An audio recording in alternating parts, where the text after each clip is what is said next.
Says other inquiries have come and gone while Winter's family continues to wait. Here Now's Jeremy Eaton has our story. Tommy Williams, lawyer for the Winters family, is blunt. But this matter is dragging on now 6 years, or close to 6 years, and it's time that the minister called the inquiry. On Wednesday, Williams penned a letter to the minister. There's been much talk, as of late, of other inquiries, and we just don't want Burton Winters lost in a bureaucratic blizzard of inquiries. There's a commitment made here. It should be acted upon. In January of 2012, 14-year-old Burton Winters had trouble while riding his snowmobile near Makovic. Through the cold of a January winter storm, Winters walked 19 kilometers. His body was found 4 days after he went missing. The RCMP got air support, but it wasn't easy. It took multiple calls to the rescue center in Halifax to get help. No, we went through that the very first day, right? Yeah. And we requested it that night. They never even looked at anything until 8 o'clock the next morning, and I don't think they were here till after 10 or no, it was actually almost 1 o'clock in the afternoon before the helicopter arrived. The inquiry was to look into the search and rescue efforts, but other inquiries appear to have taken priority. Donald Dunphy inquiry was done the way it should be. I mean, Mr. Dunphy, was tragically shot on April of 2015. That inquiry was called, it was held, and it's concluded. The report has been filed, all within nearly 2 years from the time of the incident. We're going on 6. As for Minister Andrew Parsons, he's currently in British Columbia and has not spoken with Williams or Winters' family. Parsons wants to wait until a Senate report on search and rescue comes out before starting the inquiry. It's not a question of whether we're going to do it. This is something that we've committed to, and again, we will do. But I'd like to see what the Senate report says prior to doing that, because they've done the work, and their report is hopefully going to be coming out in the next couple of months. Until then, the family of Burton Winters will continue to wait for the answers they're seeking. Jeremy Eaton, CBC News, St. John's. We're here live in Carbonear at U-Turn. Now, this facility is a place where people addicted to a wide range of things come to get support and counseling. And the people who run U-Turn say that the demand is way up and there is a need for a new facility. And that's where we bring in Here Now's Ariana Kelland with that side of it. So, Ariana, what's at stake here? Well, Jeff and Tammy Bourne want to open a transitional house, which is a place where people who are going through recovery can come after rehab as they settle into their new lives. But the Bournes say that they feel discouraged by the approach taken by the council in Victoria. Jeff Bourne spends a lot of time here, counseling people suffering from addictions, drugs, alcohol, and gambling. Being a recovering addict himself, Bourne knows talking can help. But he says this province is missing a key piece to the addictions puzzle, a transitional house. The treatment centre at Harbour Grace is almost like the Health Science, and what we're opening in Victoria is almost like the Miller Centre to give people more, resources to help them rehabilitate, right? Bourne says the facility would be drug and alcohol free. Residents would have a curfew and would be monitored to make sure they stay on the wagon after treatment. You got successful people that have probably had an injury and just went down that wrong path of, got prescribed the wrong medication and ended up... This building here? Yeah, getting addicted. Oh, it's quite big. This former seniors' home is about 6 minutes away from U-Turn. It's been donated for a transitional house. There's 9 rooms down here, which is 2 single beds, so that'll be 18 residents on this floor. All the rooms come with a half bath. Before it can open, the town needs to approve it. A public meeting was held earlier this year with little opposition. But in an unusual move, Bourne says council is putting it to a town vote. It will be on a ballot during the municipal elections. I think the council could have made that decision rather than bring it to a ballot and let me know 2 weeks prior that I only got 2 weeks to get the word out there. I think it's a good idea. I mean, we all got families and we don't know when we need them. And we all like them to get help. Have you seen or have you heard of an addictions issue in Conception Bay North? Yes, I have. A lot. I had a friend that passed away earlier this year, right? And I think if she had to help, we might have had a little bit of a chance to help her. I don't really know how the town thinks about it. I think it's a good idea. I just don't know if it needs to be in the middle of Victoria, across the street from, where people live and stuff. They're not bad people. They're sick people trying to get well. And if we kind of offer a helping hand to help these people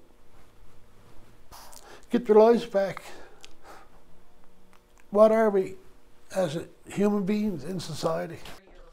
Asked what Plan B is, Bourne couldn't say. He says his focus is on Plan A, getting the word out to residents in hopes the vote works in his favor. Now, what does the council in Victoria have to say about all this? Well, Carolyn spoke with the Mayor of Victoria, Barry Dooley, just a short while ago. Yes, he says that he personally supports the transition house, but he wants the public to decide.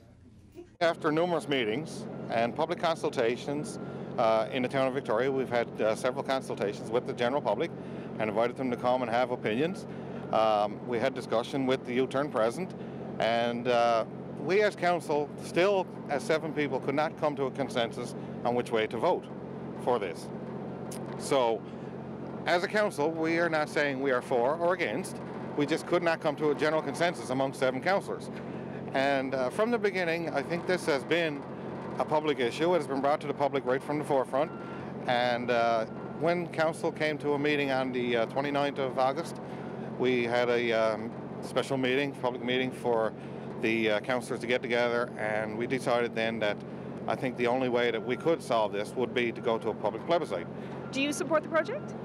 I'm certainly in support of the project if there's a level of professionalism there that needs to be there to deal with people with rehabilitations. I'm all for people who have addictions and stuff to be rehabilitated. I mean, who's going to help them? Somebody has to help them.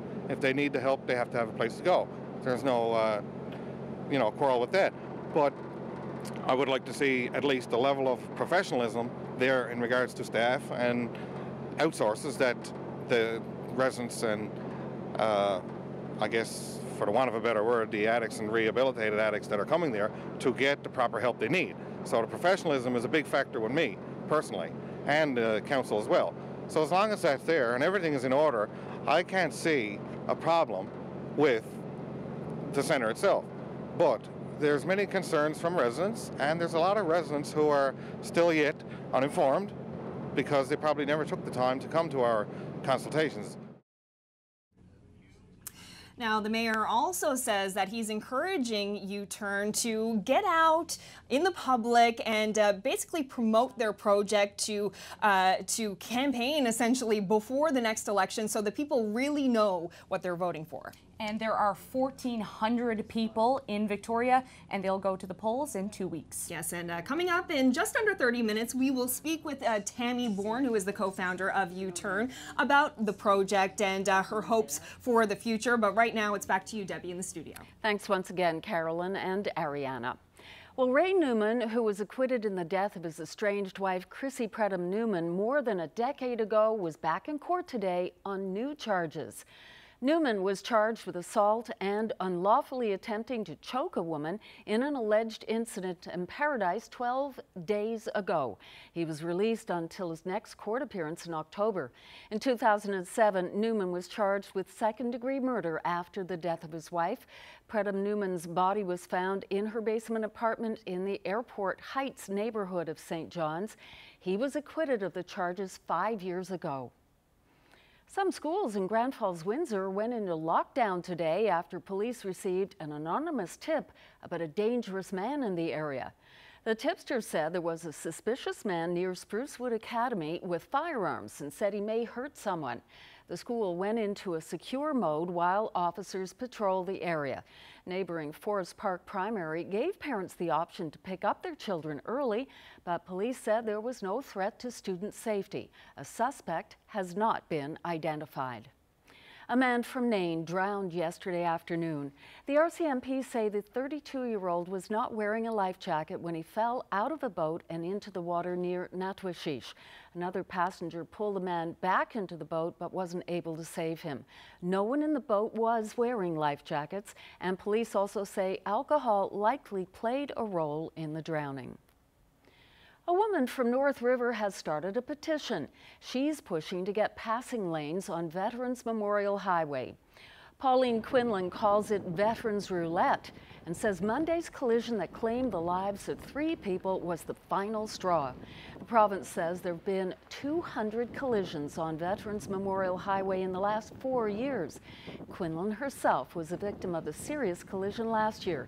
She thinks a passing lane would keep impatient drivers from making risky moves on that road. This week I was driving, and I was driving behind a vehicle that was slow. There was 3 vehicles in front of me. A truck came up behind me, to the point they almost touched a rear bumper and pulled out to pass, and there was a tractor trailer coming. People don't think. It's fine if you want to jeopardize your own life, but when you have other people on that highway that want to go home, it's just not acceptable.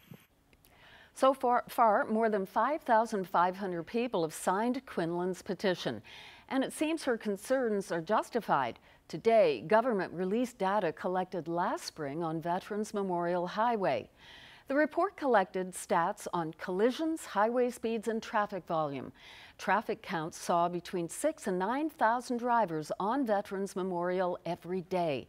It also noted excessive speeding, especially between 6 and 9 a.m. and between 3 and 6 p.m. Average speeds were consistently higher than 120 kilometers an hour, in some cases as high as 150. The province says it's now looking at ways to improve the highway. You've probably seen them in local parades, wearing fezzes and driving circles in those miniature cars, but today they were recognized for more than just clowning around. The Mazzole Shriners of St. John's was one of 6 groups and individuals inducted into the Duke of Edinburgh Awards 2017 Volunteer Hall of Fame. Because the work that they do is invaluable.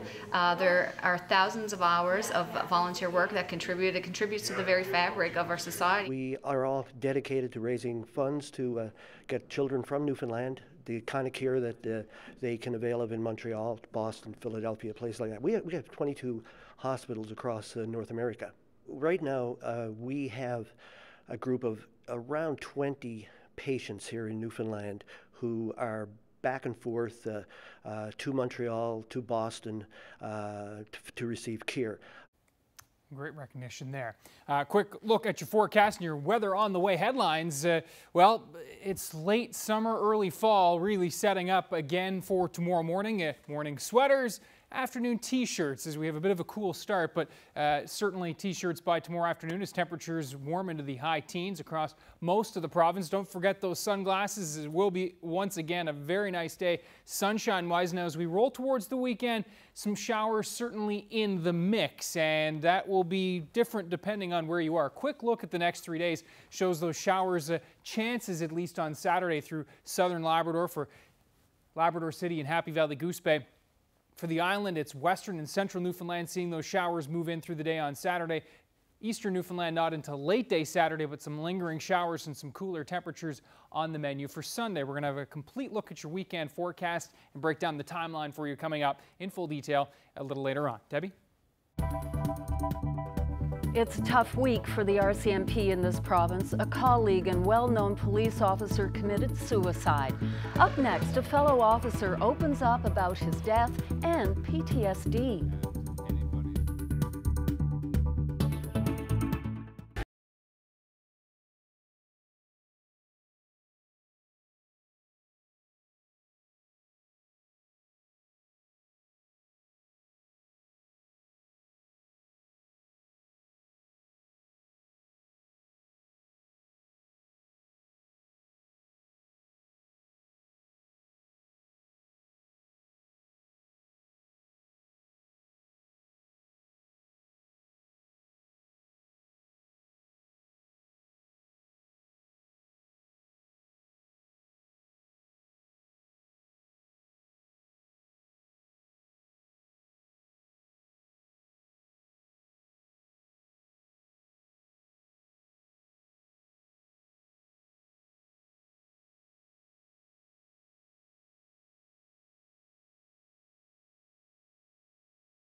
It was a shock to many in this province. News this week that a high-profile RCMP officer committed suicide. Corporal Trevor O'Keefe was most recently the force's media relations officer, often called on to speak about disturbing crimes and highway carnage. His obituary revealed he struggled with post-traumatic stress syndrome. Someone who knew O'Keefe well is Staff Sergeant Boyd Merrill, who was his commanding officer and longtime friend. We spoke earlier in Bay Bulls. Well, first of all, Staff Sergeant Boyd Merrill, I want to offer my condolences. You worked and were very close to Trevor O'Keefe. Trevor O'Keefe was an amazing individual. Not only was he an amazing police officer, he was a tremendous father. He was just a joy to be around for co-workers and the communities that he worked in. He was well known for his compassion and his understanding. He come from Torres Cove, from a family that's loving and caring, and the organization, the communities that he served in are just hurting right now. They're in deep hurt and deep grief. And you are too. Exactly. Trevor had just come back, I understand, from a trip to California. He was looking ahead to a wedding, perhaps in the new year. Seemed to be in a good place in his life. Did you see any signs that Trevor O'Keefe was suffering? When you found or you were in Trevor's company, all you saw was laughter, the big smile, the big grin, jokes, pranks. He was always wanting to know how you were doing, how your family was getting on, how you getting on. Trevor was an individual that just made you feel caring. He was known for his ability to boost morale in his TAC troop. He was known for being able to boost morale in his unit, and it was really noticeable that he changed a tiny bit. He withdrew a little bit. When? When he moved from Holyrood into headquarters, into his new job. Working in media is a very difficult job in the RCMP. He wanted to make sure all his facts were right. He wanted to make sure that he portrayed the image of the RCMP very well, and he did. But it's a very high stress job. It's a very demanding job, and it was one that people noted that changed him, and that he had a different personality, but not to the point that it caused concern, not to the point that anybody said you need help. It was just, it was noted. Now, you spent the morning this morning with Trevor's parents. How are they doing? They're of the same impression that a lot of people in the public are under. They've openly talked about PTSD, one of the operational stress injuries that can happen to people, and they were unaware of what PTSD is. And it's really important to understand that when a person is subjected to abnormal amounts of stress, it's normal to have a stress injury, and there are many types. We often talk in the media about PTSD, but there are other types like anxiety, depression, addictions, and it's really important to understand that PTSD doesn't make you suicidal. It makes you fragile. It makes you somebody that withdraws socially, personalities change, maybe you become angry, maybe you have an inability to concentrate, but it doesn't make you suicidal. What happens to somebody that's really fragile is that other situational factors in their life maybe come to the point where they make the wrong decision. You have revealed that you suffered, perhaps still suffer, I'm not sure if you ever get over it, from PTSD. I find it interesting, given what you've been through, that you weren't able to see what Trevor was going through. Was that a function of his ability to really hide it? People that are professional want to appear professional in front of their peers. I think Trevor, the last thing Trevor wanted to do was to let me down, to make me think that he wasn't able to do the work that he really wanted to do. So he would have hid it. He wouldn't have disclosed to me if there were any other issues in his life. Those things may have had an effect, undoubtedly had an effect. I'm mad. I'm really mad at Trevor, because I didn't get the information from him. He didn't reach out. He wanted to probably, but he just didn't want to make me think less of him, and there's no way I would have felt less of him. I love the guy. He's so well loved by hundreds and hundreds of people from here to Vancouver, and that will be evident tomorrow at the service.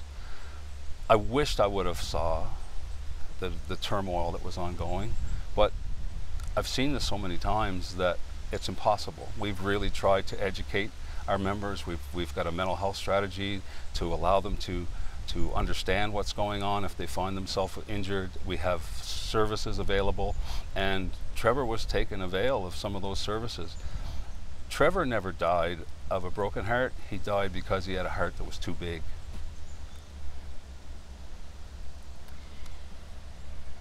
You've mentioned that there are services available for the police.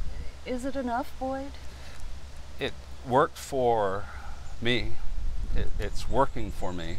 Luckily, earlier on in my career, I had to go see a psychiatrist because of the work I was doing.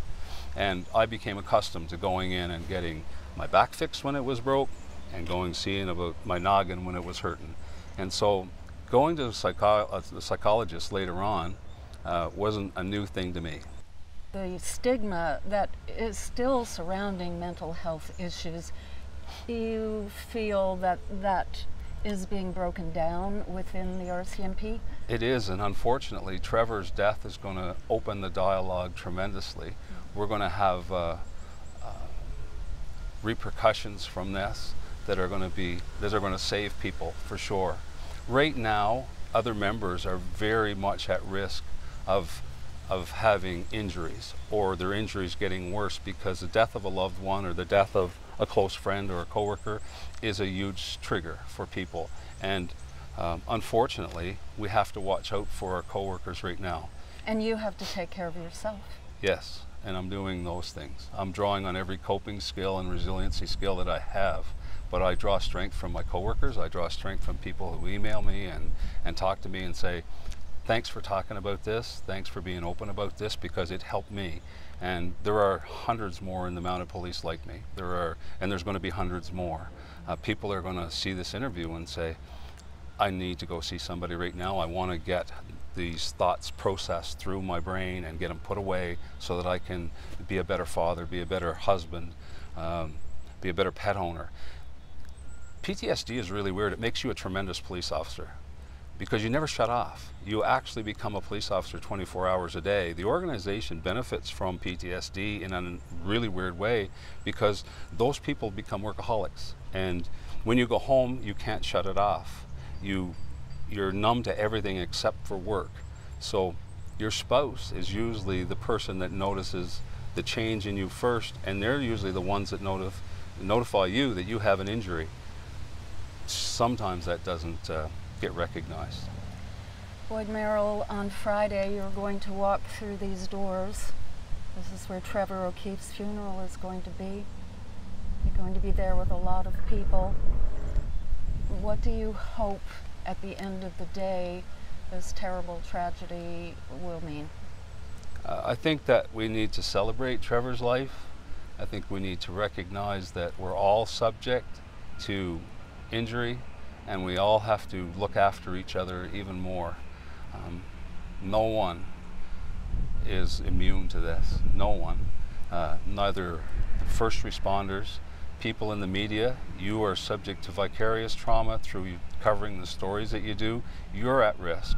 When you cover the story like Trevor's, you're at risk. I think people need to educate themselves that this is an illness, but it's an injury more than an illness. It's an injury that can be reversed, it can be fixed, and many things are going to be named after Trevor after this day. Trevor's going to be remembered for his joyous personality, for his bigger than life personality, and anybody that met him and knew him, we're lucky people. Boyd Merrill, thank you so much for talking with me, and I wish you and all your colleagues the very best. Thank you very much. As Boyd Merrill mentioned, many are expected to attend Corporal Trevor O'Keefe's funeral tomorrow in Bay Bulls. Firefighters, emergency measures workers, the RNC, Wildlife, DFO, and many other groups, some from as far away as the United States. The service is at 2 at Saints Peter and Paul Church.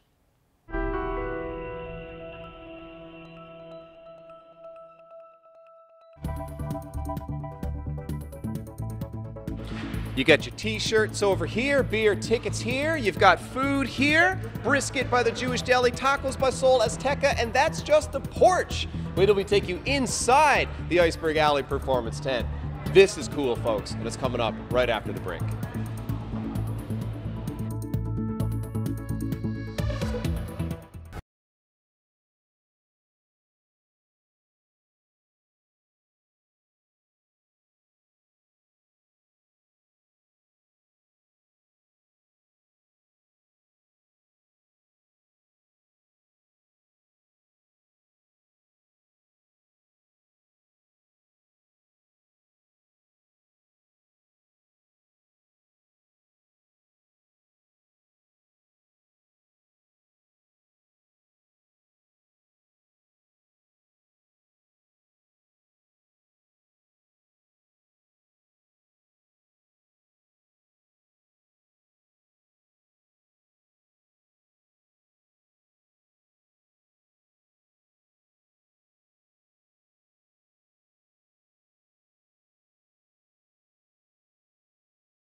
Welcome back. Let's turn our attention once again to the weather, and I love hearing you talk about all that good weather. Yeah, and it was a fantastic day today. Now tomorrow, not quite as warm, but we're hanging on to the sunshine, which is obviously, after the week we've had, pretty key. And look at I know we don't want to harp too much on the metro region, but after 200 millimeters of rain through the weekend into early this week, boy, we deserve a day like this. 21 right now in St. John's. There's a look at our harbor cam at the rooms, and 21 in St. John's, as well as Gander, Badger. A little cooler in those onshore winds in Twillingate.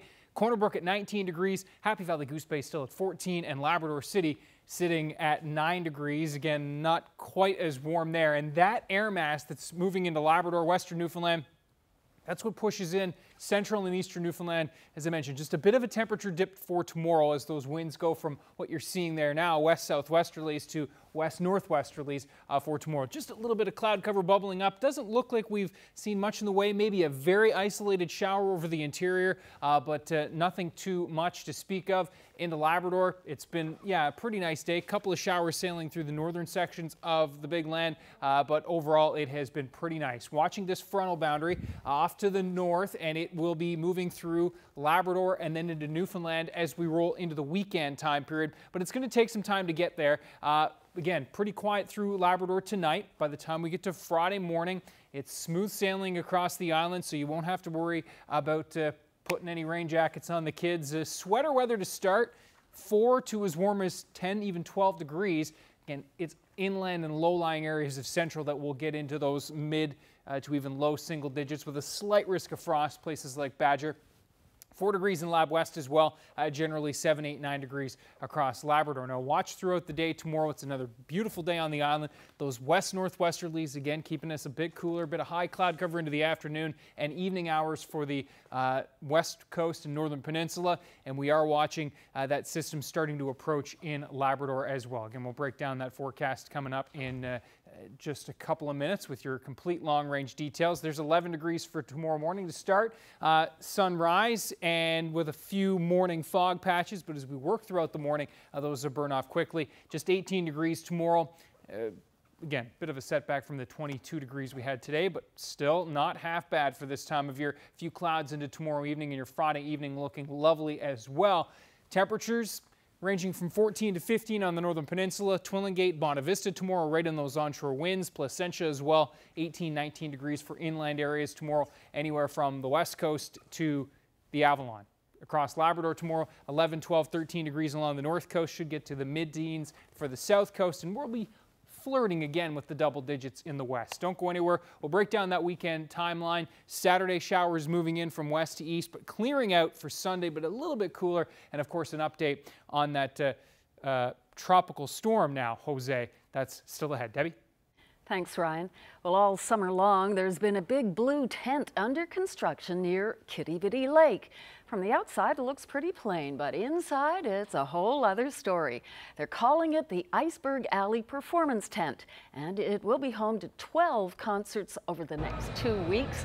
Here now, Zach Gowdy is there, joining us once again live. It looks fantastic in there, so what is it like being in there? Oh, well, Debbie, the doors have just opened. People are just starting to arrive and seeing this for the first time. And you're right, from outside on the boulevard, it just looks like a big blue tarp. But that's a good thing, because when you walk in here for the first time, you get blown away. Welcome to the Iceberg Alley Performance Tent, home to 12 shows over the next 2 weeks. It all starts tonight. Everything you're seeing in here was built custom for this event, from the big stage in the middle, this big, beautiful blue top that we are underneath. There are 800 elevated seats on the side. We've got a wine and spirits bar just over here. Around the corner is the first concert goers filter in. You've got a draft bar for beer and a speed bar for beer cans to keep those drinks lineups moving. You get the sense that somebody here really knew what they were doing, and that somebody is Seamus O'Keefe. You've known him for years as the face of the George Street Association. He's been involved in many other concerts and events in this city, and he has taken those years of experience to put all of it into this event. Today I spoke with Seamus O'Keefe about what it's like to bring together a concert series, the likes of which this city has never seen before. People's eyes light up and they say, I didn't realize this. It's very deceptive. They want to know if it was a royal wedding, they want to know a Cirque du Soleil, they want to know if it was a car show, and now to reveal here with a 11-day music festival in the heart of Kitty Bitty, in a historic area. Everything here is custom made. Everything is built for the patron, and we're going to have a fun night when this gets kicked off. You mentioned everything in here is custom built. Why don't you just sort of tell us about some of the highlights of this space? Sure. No, we're standing on a 2-tiered lounge that overlooks the stage. We have 881 bleacher seats in here. We have a custom wine lounge, so you can go in and try your favorite wine of choice. We have draft beer, we have cold beer, and then we have a couple food vendors here, which will make the event special. Seamus, I know you organized a lot of concerts over the years. What are some of the lessons that you learned from all of those other shows that you applied into the production and design of this concert series? It's all about the patron experience. So how do you minimize the lines? How do you make sure the beer is cold? How do you make sure the music is loud? So we've taken the best of everything and kind of compressed it here. I've got some great people working around me for sure, and they're the best in class. I noticed about the lineup right away. Rather than go for broke on one big superstar on one big night, you really spread it around in 10 medium big acts. Let's talk about the strategy involved in plotting that out. Well, I think the variety in the genre of music was key. Certainly it's tough to sell to this demographic night after night on an 11-day festival. And we've done a partnership with the Rec House Jazz and Blues Festival, and they brought something different to the table, which is great, Big Sugar and the Phosphor Kings. So we tried to complement it with a bit of youth-oriented band, a little bit of classic rock with Burton Cummings, throw in some country western with Dean Brody, and I think it makes for a great festival lineup. A little something here for everybody. It all starts tonight with the Drumbellas. Burton Cummings on the stage tomorrow. Elsewhere, the Arkells, Big Sugar, the Philosopher Kings. There is something for everyone under the big top in Kitty Vitty. Reporting live, I'm Zach Gowdy for Here and Now. I'm Carolyn Stokes, live at the U-Turn Center in Carbonear. Coming up on Here and Now, I'll speak live with one of the co-founders of U-Turn about why she feels a transition house for recovering addicts is needed.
Welcome back to Here and Now. I'm Carolyn Stokes, live in Carbonear. This is U-Turn. This is an addictions facility that helps people who are recovering from addictions. It's where people come for counseling, for support, and they're hoping to open a transition house in Victoria. They have the building, they have the demand, but what they don't know if they have is the support of the community, and that is key. Now, this is Tammy Bourne, the co-founder of U-Turn. So, Tammy, thank you so much for being here and speaking with us.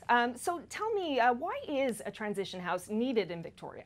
It's definitely needed in Victoria. It's needed anywhere on this island. There is no transitional house on the island like this. This will be the first, and hopefully it'll be a model for many other communities to follow. And what will the transition house do? We have people who are going to be coming out of rehab. They'll be 30 days clean. They'll need a place to go. That's correct. That's correct. They'll be coming out of rehab, so they will be clean already. And at the transitional house, there is zero tolerance. So there won't be any worries for anybody in the town. We're looking forward to it. We're hoping it's going to go ahead. There's been numerous people already who would have benefited from this. I remember in Christmas we had a young lady, and as we were dropping her off, I remember looking at her as she was walking to her residence, and my heart just ached because I knew she was spending Christmas by herself, and she was early in recovery.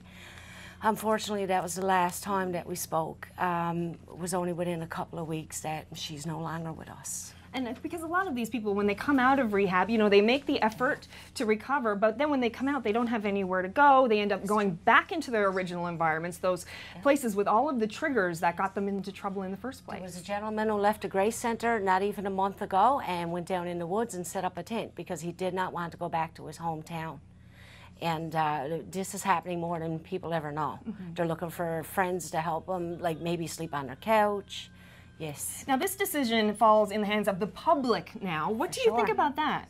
Well, I'm kind of discouraged and I'm disappointed on how the council had handled this because this has been donated to us by the Lane brothers back in November. And we've had a public consultation, and then the council decided they wanted a public consultation for the residents. We showed up there too because we're residents as well. And both of those turned out very well. And the last going off was the council had put out in everybody's mailbox that if you have any concerns, please write us by August the 11th. So that was the third attempt to get people to voice their opinion. And it was only Tuesday past that Jeff and I had went to the council meeting.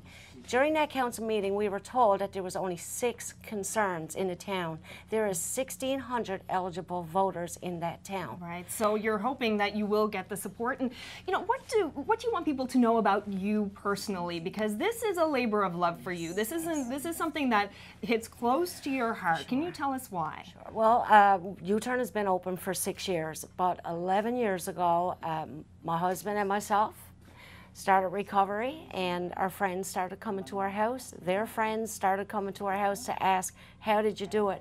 And we just absolutely loved helping people. We got a group together and said, can we get a little place like an office or something, because doing this out of our home is not working. Like, we were volunteering doing this when we started out, and here it is. What had happened, we've been open 6 years, and the place here is booming. We only got 650 square feet, and some nights there's only standing space. And we have that 13,000 square foot building that could be put to good use. We need that space. Well, thank you so much for speaking with us about this, and we'll certainly be following to see what happens. And I can say that you do have the support of at least one other resident in Victoria, and that is a former RNC officer, Harold. He was on the force for 30 years, and coming up in about 10 minutes or so, we'll hear from him about why he supports U-Turn. I'm hoping that the town of Victoria will do the humane thing and let this go ahead so this can save lives. Thanks. Thank you. You're looking at our beautiful viewer picture of the day. Can you guess where this was taken? I'll let you know after the break.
Let's meet our athlete of the day today. This is Taylor Sweeney we want to introduce you to. She's from Grand Falls, Windsor. She's 7 years old and loves to stay active. Taylor is in swimming lessons and has been attending the Leslie Oak School of Dance for almost 4 years. Taylor also participates in figure skating and recently joined gymnastics. Busy girl. Oh my goodness, I'm worn out.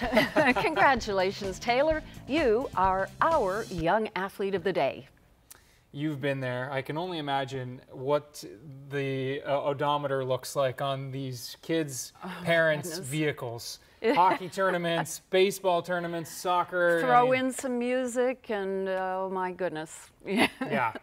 Anyway, congratulations. And we showed you before the break our beautiful viewer picture of the day. And I asked where you thought that was. Now, Debbie, you already had the answer because I asked you actually to pick this viewer picture out today.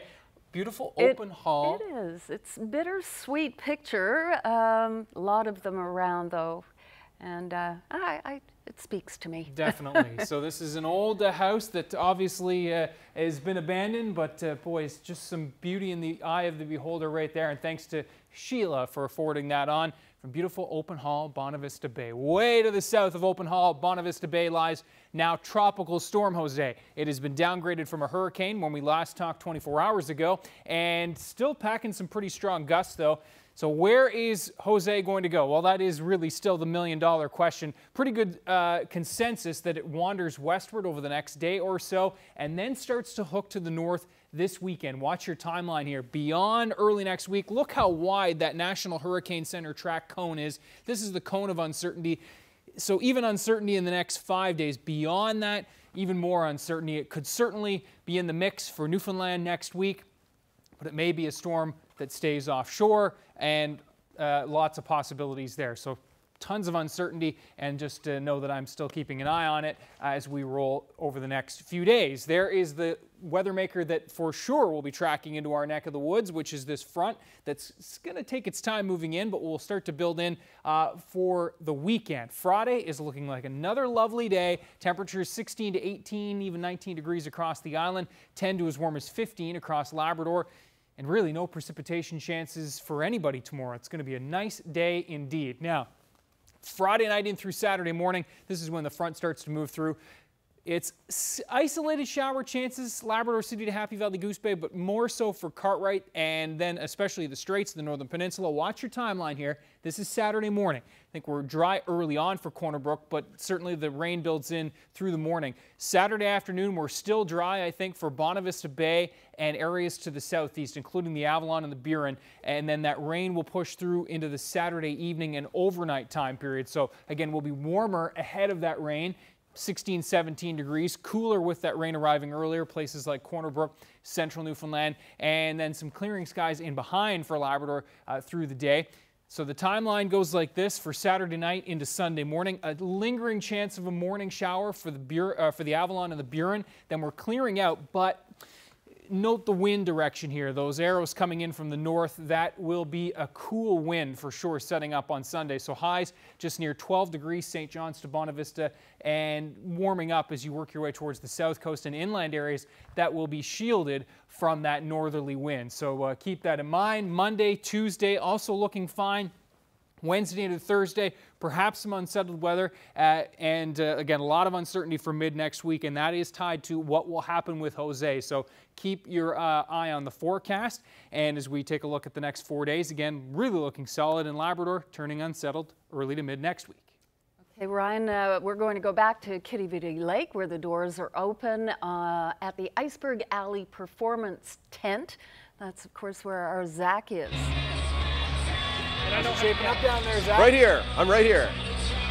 Oh, it's fantastic. As you can see, nobody on the stage, but out here in the stands. The doors are just open. People have started to arrive. Carla and Richard among the first through the gates. What was your reaction when you walked in here under the tent? It was amazing. It was different. It was never been like this before. Awesome. Great. I was surprised to see what was in here. You guys are down here for the night's opening act, the Strumbellas. Excited for that? Yes, it's a big concert and they're relevant right now, and it's good to have in Newfoundland. Can't wait to hear them. Can't wait to hear them live. So excited. It's going to be so cool to see them in a venue like this. I've never really been in a venue like this, to be truthful. No, me neither. No, it's one of a kind right now, and I was really surprised when I walked through the doors and how like big it is inside. When you look outside, it doesn't look as big. I think that's the effect that they were going for. Yeah. Guys, enjoy the show tonight. Thank you very much. You too. And whether you're in for the Strumbellas, the Arkells, Big Sugar, again, so many shows to see, drop on by the tent and find something that you like. Zach Gowdy, CBC News, at the Kitty Bitty Performance Tent.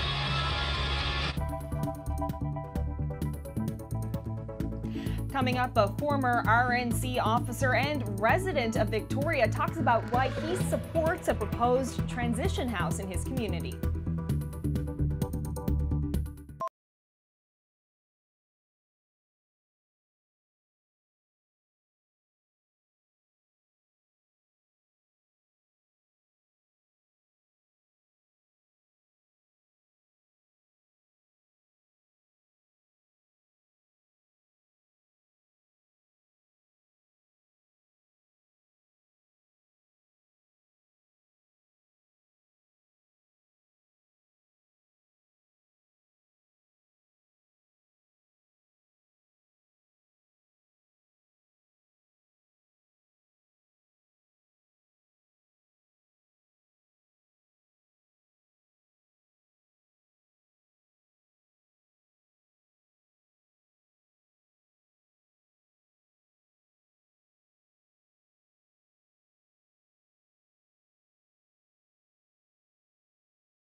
Welcome back. Tonight we've been hearing about the efforts of the group U-Turn to open a transition house in Victoria. Well, earlier today I spoke with a former RNC officer and a resident of Victoria about why he supports the project.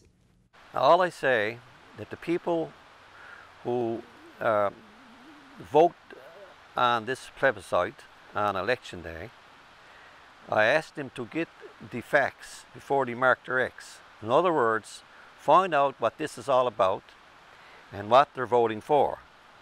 I think it would be unfair for a person to vote for a yes or a nay unless they had the facts.